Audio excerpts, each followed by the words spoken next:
A resistor 20 ohm, inductive reactance 15 ohm and capacitive reactance 15 ohm are connected in series to an AC voltage source V equal to 200 root 2 sin omega t.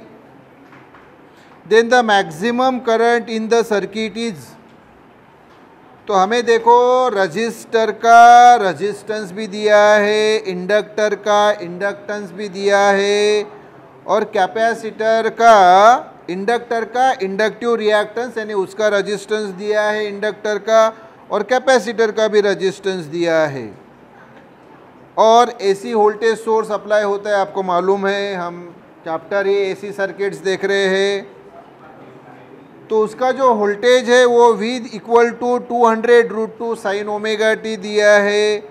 तो भाई maximum current उस circuit में का कितना ये पूछा है। तो सबसे पहले तो सर्किट क्या होगा, तो ये देखो यल सी आर, LCR सर्किट और ये एसी सोर्स, तो ये एसी सोर्स यहाँ से फ्लो होता है करंट I, ये इंडक्टर यानी कॉइल, इसका इंडक्टेंस L और रेजिस्टेंस XL, इसके रेजिस्टेंस XL को बोला जाता है इंडक्टिव रिएक्टेंस। ये कैपेसिटर या इसका नाम है दूसरा कंडेंसर, इसकी कैपेसिटी C और इसका रेजिस्टेंस XC और XC को बोला जाता है कैपेसिटिव रिएक्टेंस। ये रेजिस्टर और इसका रेजिस्टेंस R। ये जो करंट है और करंट के साथ EMF होता है, तो ये अल्टरनेटिंग करंट और अल्टरनेटिंग EMF, इसकी और दो वैल्यू होती है। I की मैक्सिमम वैल्यू होती है I0, उसको हम बोलते हैं मैक्सिमम करंट, और E की मैक्सिमम वैल्यू E0 होती है, उसको बोला जाता है मैक्सिमम EMF। और इसी से फिर आती है IRMS, root mean square current, ये होता है I0 बाय रूट 2, और E0 से आता है ERMS, और ERMS यानी होता है E0 बाय रूट 2। इसका मतलब करंट जो है ये तीनों फॉर्म में, ये अल्टरनेटिंग करंट, ये मैक्सिमम करंट यानी पीक करंट और ये रूट मीन स्क्वायर करंट, ये अल्टरनेटिंग EMF, ये मैक्सिमम EMF यानी पीक EMF और ये रूट मीन स्क्वायर EMF। और ये जो सर्किट हुआ है इसको बोला जाता है LCR सर्किट। इसमें L यानी इंडक्टर, इंडक्टर यानी कॉइल, C यानी कैपेसिटर, कैपेसिटर यानी कंडेंसर, और ये वाला तीसरा रेजिस्टर। क्लियर है बाबू? तो अभी जो हमें प्रॉब्लम में पूछा है, मैं आपको प्रॉब्लम में लेके आता हूँ। पहले तो मुझे बताओ वो वोल्टेज का इक्वेशन क्या दिया है, V equal to 200 root 2 sine omega t. Problem अभी स्टार्ट हुआ, ये तो मैंने आपको ये कहानी बताई। क्लियर क्या? हाँ, ये ट्रेलर, अभी पिक्चर शुरू। तो V equal to 200 root 2 sine omega t, यही दिया है कि नहीं? इक्वेशन चेक कर लो, हाँ या ना? तो आप बोलेंगे सर यस। तो ये इक्वेशन को 1 बोलते हैं, ये हमें गिवन दिया है, बट वी हैव लेकिन हमारे पास वोल्टेज का equation V equal to V0 sine omega t, या V यानी वोल्टेज यानी ये EMF E होता है, ये V0 मैक्सिमम वोल्टेज यानी ये मैक्सिमम EMF होता है। कभी वो V के रूप में देते हैं तो कभी E के रूप में देते हैं। बात AC सर्किट में एक ही होती है, ये पहले दिमाग में फिट करो। क्लियर क्या रे बाबू पहलवान? हाँ, तो यह इक्वेशन 2, तो 1 और 2 को कंपेयर करो, तो कंपेयरिंग 1 एंड 2 वही गेट VV समान इक्वल टू समान, तो ये V0 तो ये 200√2, तो देयरफॉर V0 इक्वल टू 200√2 इतने वोल्ट, क्योंकि वोल्टेज EMF वोल्ट में गिना जाता है। यस यस, तो सर ये तो हमें मिल गया मैक्सिमम वोल्टेज यानी मैक्सिमम EMF, इसको क्या बोलते हैं? मैक्सिमम वोल्टेज यानी ही मैक्सिमम EMF, या मैक्सिमम यानी ही पीक रे बाबू, पीक वोल्टेज या पीक EMF। यस सर, तो हमें क्या चाहिए? मैक्सिमम वोल्टेज बोला होता तो आंसर तो यही ख़त्म हुआ होता। हाँ सर, लेकिन हमें प्रॉब्लम में क्या बोला है? सर हमें मैक्सिमम करंट बोला है। यस, तो हमें I0 पूछा है, ये देखो I0 मैक्सिमम करंट। यस, अरे तो ओहम्स लॉ आपको मालूम है, ये साइड वर्क में बताता हूँ। ओहम्स लॉ अगर रेजिस्टिव सर्किट होता, ये बाकी नहीं होते, रेजिस्टिव सर्किट होता तो ohm's law sir V equal to IR, तो फिर I इक्वल टू क्या होगा? V/R, है ना? लेकिन ये ओहम्स लॉ ये सिर्फ रेजिस्टिव सर्किट के लिए, लेकिन तो सर्किट तो ये LCR दिया है। और दूसरी बात हमें मैक्सिमम करंट पूछा है, तो I की जगह I0, V के जगह मैक्सिमम वोल्टेज V0, और R यानी सिर्फ रजिस्टर का रेजिस्टेंस, लेकिन सर्किट तो LCR है इसलिए पूरे सर्किट का रेजिस्टेंस Z होता है। इस Z को बोला जाता है इम्पीडेंस। तो ये जो सर्किट है इसका रेजिस्टेंस Z को इम्पीडेंस बोला जाता है, और ये Z इक्वल टू होता है √R² plus XL minus XC²। R यानी ये रजिस्टर का रेजिस्टेंस, XL यानी इंडक्टर का रेजिस्टेंस, XC यानी कैपेसिटर का रेजिस्टेंस।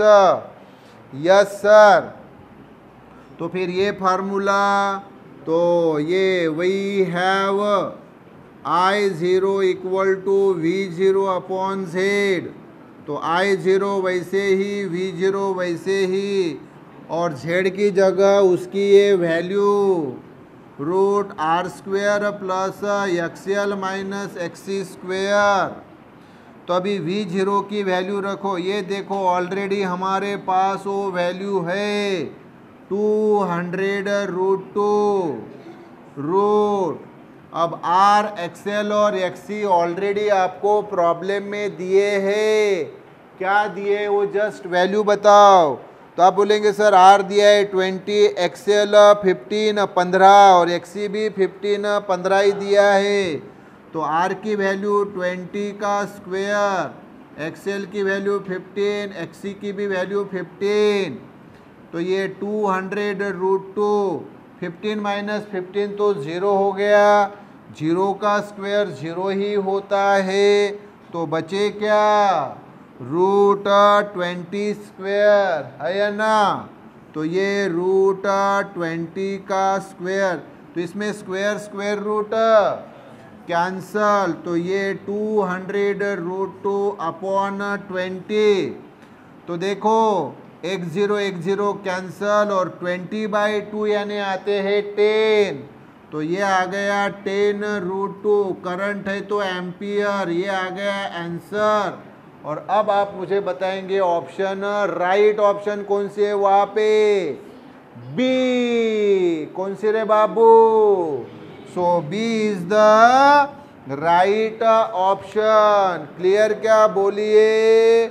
बहुत बढ़िया प्रॉब्लम एंट्रेंस के लिए तो है ही है, साथ में बोर्ड्स के लिए भी बहुत बढ़िया प्रॉब्लम। क्लियर रे बाबू? Yes yes. Same current is flowing in two AC circuits. कितने एसी सर्किट्स दिए? 2। First contains only inductance, inductance यानी ही इंडक्टर यानी coil, and second contains only capacitance, capacitance यानी ही कैपेसिटर, दूसरे इसमें कैपेसिटर यानी कंडेंसर है। तो ये frequency of AC is increase for both, अगर दोनों की ये AC frequency, alternating current frequency, सादी भाषा में फ्रीक्वेंसी को इंक्रीज किया तो द करंट विल, करंट के साथ क्या होगा? Option A B C D में से राइट ऑप्शन कौन सी रहेगी? तो राइट ऑप्शन रहेगी डी। क्या? डी। कैसे? अभी मैं आपको बताता हूँ। देखो, पहला सर्किट कौन सा दिया है? तो सर इंडक्टिव सर्किट, तो ये वाला, ये इंडक्टर यानी कॉइल, और ये तो आपको मालूम है एसी सोर्स, यहाँ से करंट निकलता है आई, और ये पास हो रहा है। इंडक्टर का इंडक्टेंस एल और इसका रेजिस्टेंस जो है वो एक्सएल। एक्सएल को क्या बोलते हैं? Inductive reactance.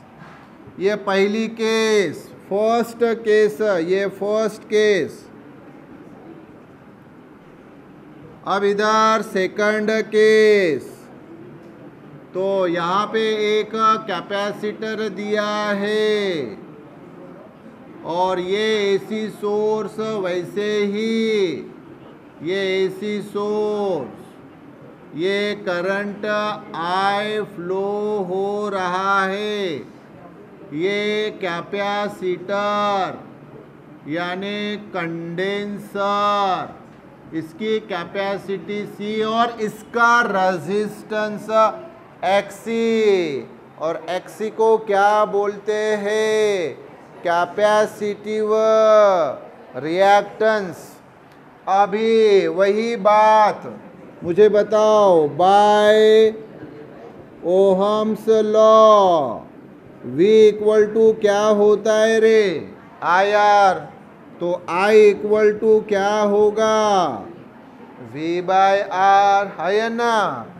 लेकिन ये R नहीं यूज कर सकते क्योंकि ये रेजिस्टिव सर्किट है। क्या रेजिस्टर है क्या यहाँ? नो सर, तो R नहीं यूज कर सकते। यहाँ इंडक्टर है तो इसका रेजिस्टेंस एक्सएल। सो बाबू रे, ओहम्स लॉ के अनुसार V equal to IR, so I equal to V/R। लेकिन R ए रेजिस्टेंस, रजिस्टर के लिए, तो रजिस्टर का सर्किट है क्या? नहीं। ये तो इंडक्टर है तो इंडक्टर का रेजिस्टेंस एक्सएल, तो R के जगह क्या आएगा? एक्सएल। तो I वैसा ही, V वैसा ही, R की जगह एक्सएल। और मैंने ऑलरेडी आपको बताया है, साइड वर्क में फिर से बता देता हूँ कि एक्सएल यानी होता है ओमेगा इंटू एल। ओमेगा यानी इस एसी सोर्स की एंगुलर वेलोसिटी, और ये ओमेगा यानी होता है 2πf। एफ यानी ये फ्रीक्वेंसी इस एसी साइकिल की, ये एसी साइकिल की फ्रीक्वेंसी, ये एसी साइकिल ये ऐसी होती है 1 2 3 4 5 6 7 8 9 10। और ये फ्रीक्वेंसी यानी number of cycles completed in 1 second, उसको बोला जाता है फ्रीक्वेंसी इस एसी साइकिल की। तो ओमेगा की वैल्यू 2 पाई अप, तो therefore XL equal to omega की जगह 2 पाई अप और ये यल वैसे ही, तो ये एक्सएल की वैल्यू यहाँ रखो। तो therefore I equal to V upon XL की जगह 2 पाई एफ यल। अभी प्रॉब्लम में हमें जो पूछा है उसके तरफ कॉन्सेंट्रेट करो। हमें करंट और फ्रीक्वेंसी के बारे में ही प्रॉब्लम में पूछा है, दूसरा किसी के बारे में पूछा नहीं है। तो जिनके बारे में पूछा नहीं वो कांस्टेंट, तो v कांस्टेंट, यल कांस्टेंट, 2 नंबर है इसलिए कांस्टेंट, पाई भी नंबर है 3.14 इसलिए कांस्टेंट। तो therefore I is inversely proportional to f। तो I का रिलेशन f के साथ इनवर्सली प्रोपोर्शनल। तो आप मुझे बताओ, आपको प्रॉब्लम में क्या बोला कि अगर फ्रीक्वेंसी क्या की, इंक्रीज की, क्या बोला है फ्रीक्वेंसी के बारे में, बोलो जल्दी।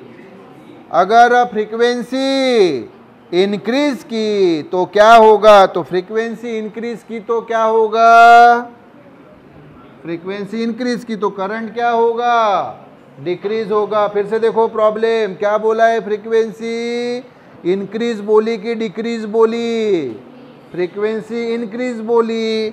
तो ये फ्रीक्वेंसी जो है देखो यहाँ इंक्रीज बोली तो ये इंक्रीजेस, एफ इंक्रीजेस, तो उस वक्त फिर आई क्या होगा, डिक्रीजेस। तो इंडक्टिव सर्किट में अगर फ्रीक्वेंसी इंक्रीज की तो करंट क्या होता है, सर डिक्रीज होता है। ये पहली बात फिट हो गई। अब दूसरे इसके लिए भी वही कंसेप्ट, वही बाय ओहम्स लॉ, वही सारी कहानी, वही V equal to I R, so इसलिए I equal to V by R. लेकिन R हम तब यूज करते जब सर्किट में रजिस्टर होता है। तो सर यहाँ तो रजिस्टर नहीं है, कैपेसिटर है और इसका रेजिस्टेंस एक्सी। तो I वैसे ही, V वैसे ही और R के जगह रेजिस्टेंस एक्सी, एक्सी यानी इंडक्टिव रिएक्टेंस। और फिर साइड वर्क में मैंने बताया, क्या बताया, XC equal to 1 upon omega C, omega यानी फिर से वही इस एसी साइकिल की एंगुलर फ्रीक्वेंसी, और ये कितनी होती है, 2 पाई एफ होती है। तो XC equal to 1 upon 2 pi f into C. Clear क्या, तो एक्सी की ये जो वैल्यू है ये यहाँ रखो। तो देयरफॉर I वैसे ही, V वैसे ही और एक्सी की value 1 upon 2 pi F C, ये वैल्यू। तो I इक्वल टू ये V और डिवीजन के जगह मल्टीप्लिकेशन, तो ये डिनोमिनेटर का टर्म रिवर्स हो गया, 2 पाई एफ सी अपॉन 1। तो अब I का रिलेशन एफ के साथ बताओ। बाकी तो प्रॉब्लम में हमें कुछ मेंशन नहीं किया, मतलब बाकी सारे terms constant, V voltage constant, C capacity constant, 2 और पाई तो नंबर्स है वो भी कांस्टेंट। तो therefore I is directly proportional to f. अब आप मुझे बताओ एफ की वही कहानी कि एफ क्या हो रहा है, इंक्रीजेस। तो फिर करंट भी क्या होगा, इंक्रीजेस। क्यों, क्योंकि रिलेशन डायरेक्ट रिलेशन है, डायरेक्टली प्रोपोर्शनल। तो पहली केस में यानी इंडक्टर के केस में अगर फ्रीक्वेंसी इंक्रीज की तो करंट डिक्रीज होता है, और दूसरी केस में यानी कैपेसिटर की केस में अगर वही फ्रीक्वेंसी इंक्रीज की तो करंट इंक्रीज होता है। मतलब पहले सर्किट के लिए करंट डिक्रीज होता है और दूसरे सर्किट के लिए करंट इंक्रीज होता है। अगर फ्रीक्वेंसी इंक्रीज की तो राइट ऑप्शन ABCD में से कौन सी है? D is the right option. D is the right option. Clear क्या रे बाबू? बोलो yes yes. A transmitter transmit at a wavelength of 300 metre. एक ट्रांसमीटर है। ट्रांसमीटर एक डिवाइस है जिसका काम है सिग्नल्स को एक जगह से दूसरे जगह ट्रांसमिट करना।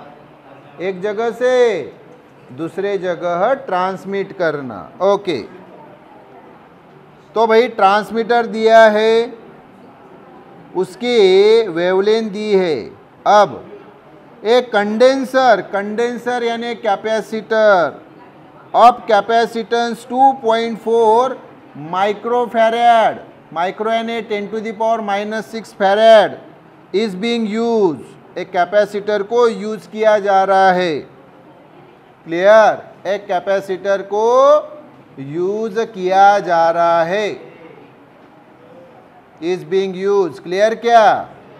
आई एम यूजिंग अ पेन, मैं एक पेन यूज कर रहा हूं। And I am being use, मुझे यूज किया जा रहा है। Active voice, passive voice. पहला वाला एक्टिव वॉइस, दूसरा वाला पैसिव वॉइस। क्लियर? तो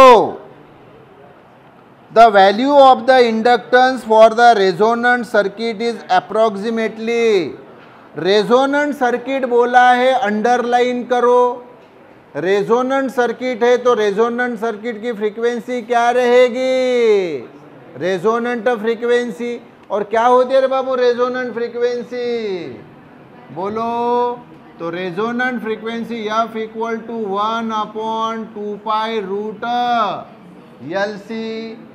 रेजोनेंट फ्रीक्वेंसी सर्किट की आवश्यकता नहीं, लेकिन अगर बता दूँ तो ये LCR सर्किट, ये AC सोर्स, ये इंडक्टर, ये कैपेसिटर और ये रजिस्टर। इंडक्टर यानी कॉइल, इसका इंडक्टेंस L, कैपेसिटर की कैपेसिटी C, रजिस्टर का रेजिस्टेंस R, इंडक्टर का रेजिस्टेंस XL, कैपेसिटर का रेजिस्टेंस XC। क्लियर? और ये AC सोर्स की फ्रीक्वेंसी F, ये फ्रीक्वेंसी रेजोनेंट फ्रीक्वेंसी होगी अगर ये LCR circuit resonant LCR circuit होगा। तो ये कौन सा सर्किट है अभी बताओ? LCR circuit, LCR AC circuit. तो ये LCR सर्किट, ये रेजोनेंट LCR सर्किट अगर हुआ तो ये जो फ्रीक्वेंसी है F, ये कौन सी फ्रीक्वेंसी हो जाती है? Resonant frequency. तो ये कहानी फिगर की अभी आवश्यकता थी नहीं, लेकिन बता दी। तो ये resonant frequency F equal to 1/2π√LC। अब इसमें से हमें फाइंड क्या करना है? L, लेकिन वो तो रूट के अंदर है तो उसको इधर लेके और F को इधर। तो √LC इक्वल टू 1/2πF। तो अभी भी L रूट के अंदर है तो स्क्वेयरिंग करो तो वही गेट। तो ये √LC का स्क्वेयर और ये 1/2πF का स्क्वेयर। स्क्वेयर रूट कैंसल तो LC 1 का स्क्वेयर 1, 2 का स्क्वेयर 4, पाई का स्क्वायर पाई स्क्वायर, एफ का स्क्वायर एफ स्क्वायर, सी इधर ले लेता हूँ तो L equal to 4 pi square F square into C. तो देखो यल का फार्मूला हमें मिल गया है और यही यल चाहिए, तो यहाँ वैल्यूज रख देते हैं, है या ना। तो देखो 1 ये 4 पाई स्क्वायर की वैल्यू 10 लेना है रे बाबू एंट्रांस में, पाई की वैल्यू 3.14 और उसका स्क्वायर किया तो नियरली अबाउट 10 आती है, तो पाई स्क्वायर की वैल्यू 10। फ्रीक्वेंसी हमें कितनी दी है ये मुझे बताओ, तो फ्रीक्वेंसी कितनी दी है, जल्दी बोलो जल्दी बोलो, कितनी दी है फ्रीक्वेंसी? 2.4 नहीं, वो कैपेसिटी 2.4 माइक्रोफैरेड है या ना। तो हाँ फ्रीक्वेंसी, हाँ वहाँ ब्रैकेट में मेंशन कर लो, वो है 10 टू दी पावर 6 हर्ट्स। कितने रे बाबू? 10 to the power 6 hertz, 10 to the power 6। तो ये एफ हमें दी है 10 to the power 6 hertz. Clear क्या? कितनी? 10 टू दी पावर 6 हर्ट्स। वहाँ मेंशन नहीं की है, की है क्या मेंशन? बोलो, नहीं मेंशन की है। हाँ तो नहीं, एक मिनट, 10 टू दी पावर 6 ये हमें फाइंड करनी है, तो मैं साइड वर्क में बता देता हूँ ना आपको पहले। तो साइड वर्क क्या फाइंड करना है? फ्रीक्वेंसी। क्या फाइंड करना है? तो हमें मालूम है c equal to nu lambda, c यानी velocity of light equal to nu lambda, nu यानी फ्रीक्वेंसी, लैम्बडा यानी वेवलेंथ। क्लियर क्या? अगर हम लाइट की बात करें तो फ्रीक्वेंसी न्यू से डिनोट की जाती है। क्लियर? हाँ तो अभी यहाँ ये फ्रीक्वेंसी न्यू यानी ही एफ, या रेजोनेंट फ्रीक्वेंसी एफ, और ये लैम्बडा तो हमें एफ चाहिए, तो एफ इक्वल टू क्या होगा? सी बाय लैम्बडा, है या ना? बोलो। क्लियर? तो अब मुझे आप बताओ वहाँ पे हमें क्या दी है, वेवलेंथ कितनी दी है रे ये पहले बताओ। 300, और फ्रीक्वेंसी ये तो वेलोसिटी मालूम है, ये 3 इंटू 10 टू दी पावर 8, और लैम्बडा कितना है? 300 है ना, 300। तो 300 ये देखो 300 लिखा, तो 3 इंटू 10 टू दी पावर 8, और ये 3 यानी 10 टू दी पावर 2, 3 कैंसल, इसको लिया अप, तो -2 8 -2 यानी 10 टू दी पावर 6 हर्ट्स। ये देखो फ्रीक्वेंसी, तो एफ की वैल्यू 10 टू दी पावर 6 उसका स्क्वायर, यस। और कैपेसिटी जो दी है हमें, कैपेसिटी ये सी और ये कैपिटल से में कंफ्यूज मत होइए, ये वेलोसिटी ऑफ लाइट और ये कैपेसिटी कितनी दी है? 2.4 माइक्रोफैरेड। तो 2.4 माइक्रो यानी 10 टू दी पावर -6 फैरेड, तो ये 2.4 10 to the power -6। Okay, so this is equal to 1 upon, देखो 2.4 इंटू 4, 2.4 को थोड़ा सा, 2.4 किसके पास नंबर है सर? 2.5 के पास है, तो इसको 2.5 लो इंटू 4, 2.5 इंटू 4 कितना आता है? 10। कितना आता है रे? ये ऑलरेडी 10, और ये 10 टू दी पावर 6 का पावर 2, तो 6 इंटू 2 12, और ये 10 टू दी पावर -6, यस। तो 1 अपॉन, ये देखो 10 यानी 10 का पावर 1, ये 10 यानी 10 का पावर 1, 1 + 1 2 + 12 14, 14 - 6 यानी 10 टू दी पावर 8, और इसको अप लिया तो 10 टू दी पावर -8, और यल का यूनिट होता है हेनरी। ये आ गया आंसर। तो 10 टू दी पावर -8 हेनरी, ये ऑप्शन वहाँ पे कौन सा है? ऑप्शन, तो C is the right option. Clear क्या रे बाबू? बोलो रे बोलो। यस,